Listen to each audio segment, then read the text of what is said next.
Bom, agora a gente já sabe tudo o que precisa para entender a volumetria e decomplexação, né? Então aqui eu vou fazer um exemplo genérico, né?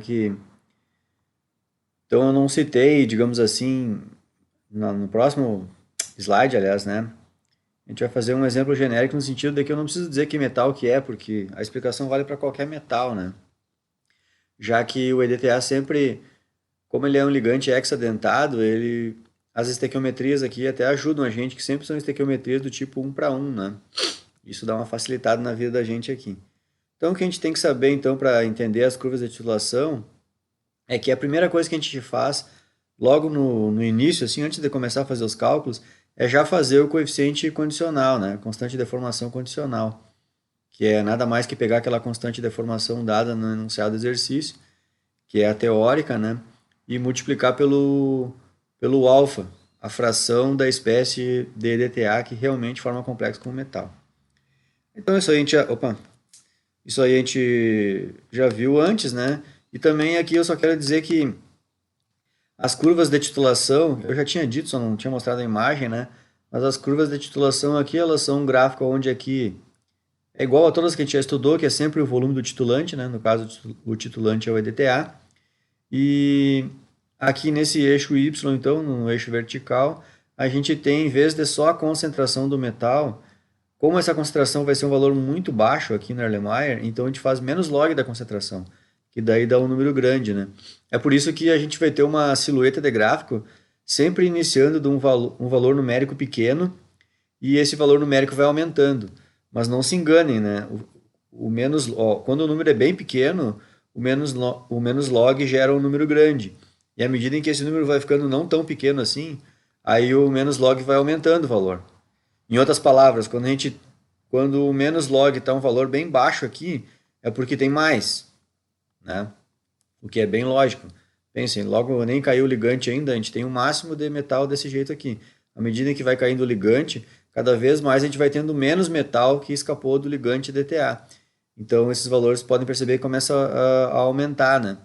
Então o fato de que está aumentando aqui, não vão achar que está aumentando a quantidade de metal, está diminuindo, né? Acho que todo mundo já entendeu isso aí, né? Que não é olhar a silhueta aqui, parece que está aumentando a quantidade. Primeiro nós estamos falando da quantidade de metal, então olhar a silhueta e ver que está aumentando, tem que lembrar que isso aí é menos log, na real está diminuindo, né? Que é uma coisa bem lógica.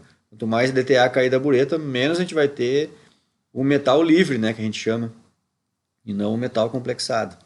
Bom, então acho que agora a gente já vai para esse exemplo aqui que ficou escolhido como o metal cálcio, né? Mas valeria para qualquer metal aqui a explicação. Então, uma titulação de cálcio com EDTA. E aí, então, a concentração do reagente titulante, né? O titulante, é 0,08 molar e a concentração do analito é 0,04 molar. O volume da amostra que está sendo titulada é 50 ml.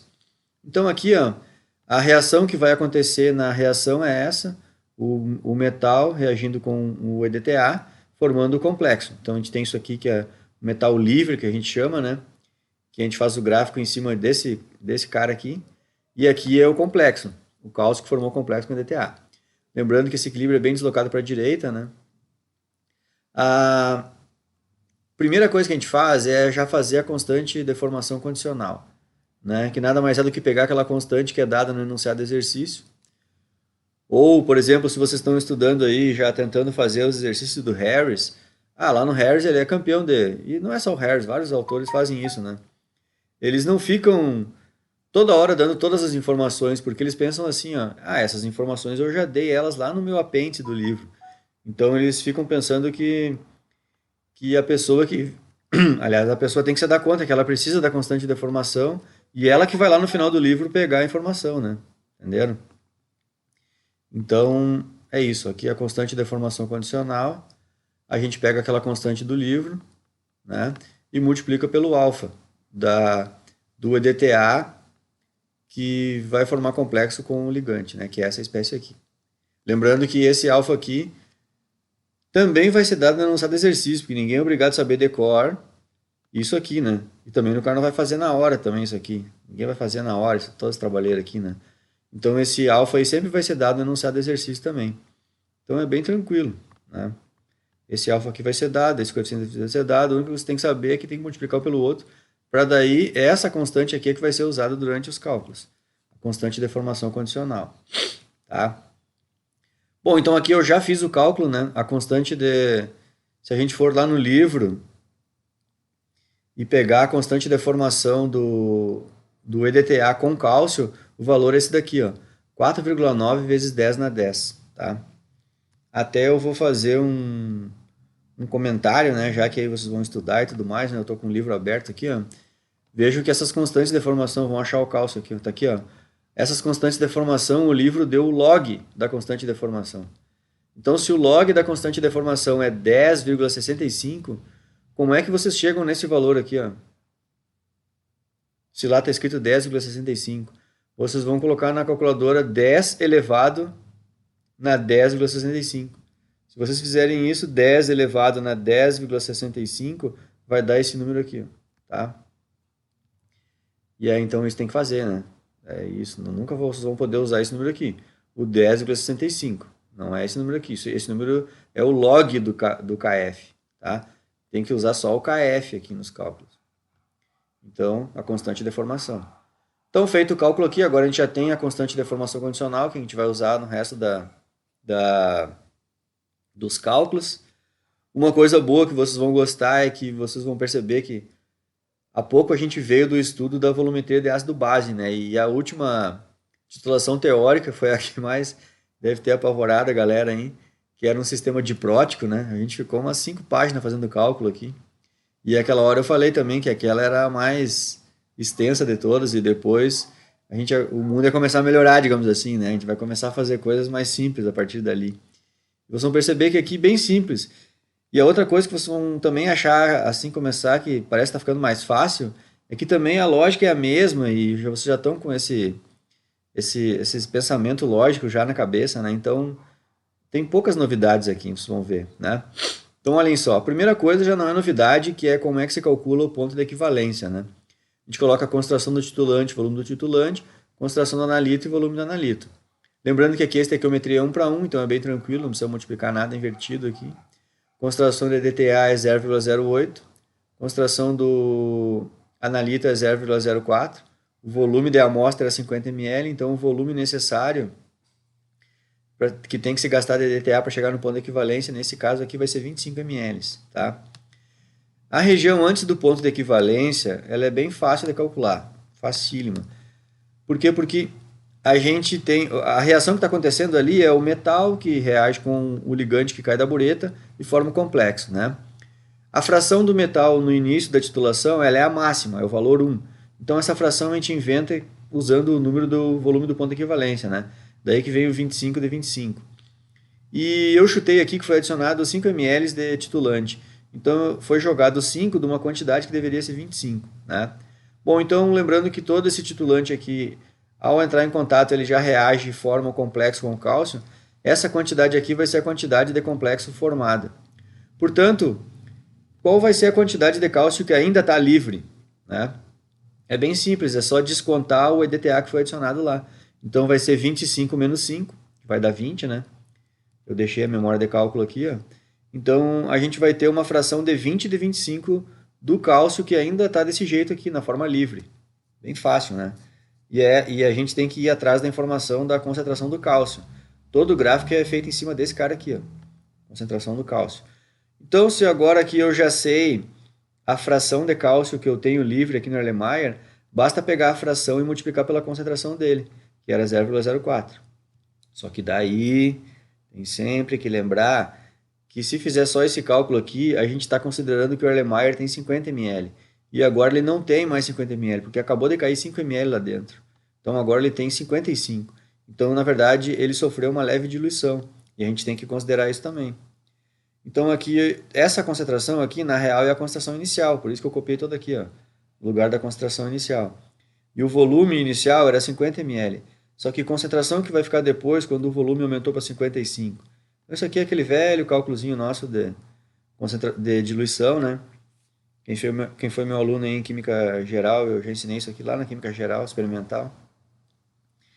E aí, fazendo esse cálculo aqui, a gente já tem o resultado já. Então, esse resultado aqui que está aparecendo já é já é a concentração do cálcio, né? Só falta fazer uma coisa, que lá no gráfico não é concentração do metal, e sim o quê? Menos log da concentração. Então tá aqui o que faltava. Depois que a gente achou a concentração, eu faço um menos log da concentração, e aqui está o potencial do cálcio, né? O PCa, né? E aí o valor, esse valor numérico aqui.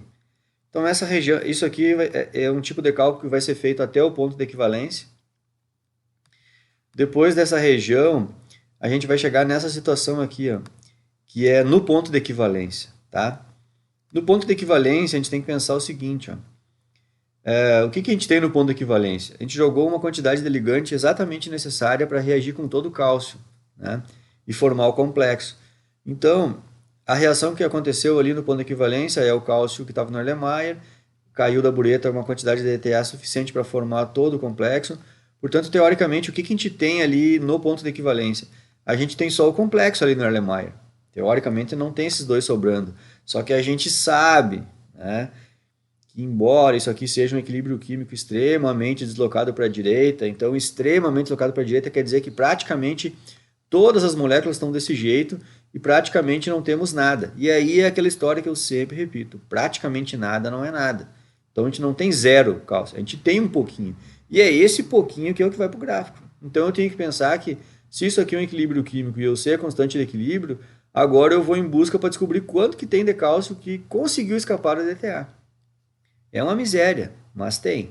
E é essa miserinha que nós vamos calcular. Então, para fazer esse cálculo aqui, eu escrevo a constante de equilíbrio dessa reação aqui, só que lembrando que eu vou usar a constante de formação condicional, né? Aquela que já foi ajustada para nós ali, né? Então é a constante de formação condicional, não vou pegar do livro. A gente já tinha feito isso lá no início no enunciado do exercício, que tinha dado esse valor aqui, ó, 1,8 vezes 10 na 10, né? E aqui eu vou escrever aqui, ó, concentração de produto, tá aqui os produtos, dividido por concentração dos reagentes. Beleza. Só que aí tem um detalhe, eu não sei quanto, eu sei quanto que formou de complexo, que é a concentração formal. Só que eu sei que parte disso um pouco se dissocia, bem pouquinho, mas se dissocia. E eu não sei quanto que se dissociou, então eu chamo de x. Como eles são proporcionais, eu tenho que chamar de x os dois, né? E daí então que vem o x ao quadrado aqui embaixo. E quanto que tem o do complexo, então é o que tinha no início menos o que dissociou dos outros, né? E aí então é por isso que aqui em cima fica o F menos X. Só que tem que lembrar que essa concentração formal aqui tem que lembrar que ela sofreu uma diluição, né? Porque a concentração do cálcio no início da titulação era essa aqui, ó, 0,04. E estava em 50 ml. Só que quando a gente chegou no ponto de equivalência, caiu da bureta 25 ml. Então essa concentração aqui sofreu uma diluição também. Então eu tenho que considerar essa diluição aqui. Eu não posso escrever no F aqui, ó, o 0,04.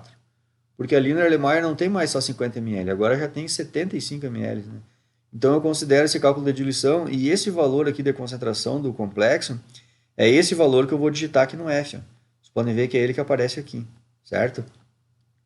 Então eu resolvo essa equação aqui que vai dar isso aqui, vai dar uma equação de segundo grau, né? Isso aqui passar para cá multiplicando, vai dar essa equação de segundo grau aqui. Ó. Aí os outros passam para o outro lado da igualdade, deixo tudo igual a zero. Aí eu resolvo essa equação de segundo grau, já vou direto tentando pelo lado com positivo aqui, né? Negativo a gente nem tenta, porque vai dar um número negativo e não nos interessa.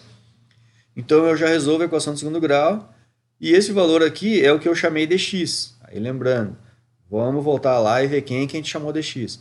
A gente chamou de x tanto o EDTA como o cálcio. Pronto. O que a gente chamou de x é o cara que nós estamos em busca aqui, ó. Quantidade de cálcio livre. Aquele cara que escapou do EDTA.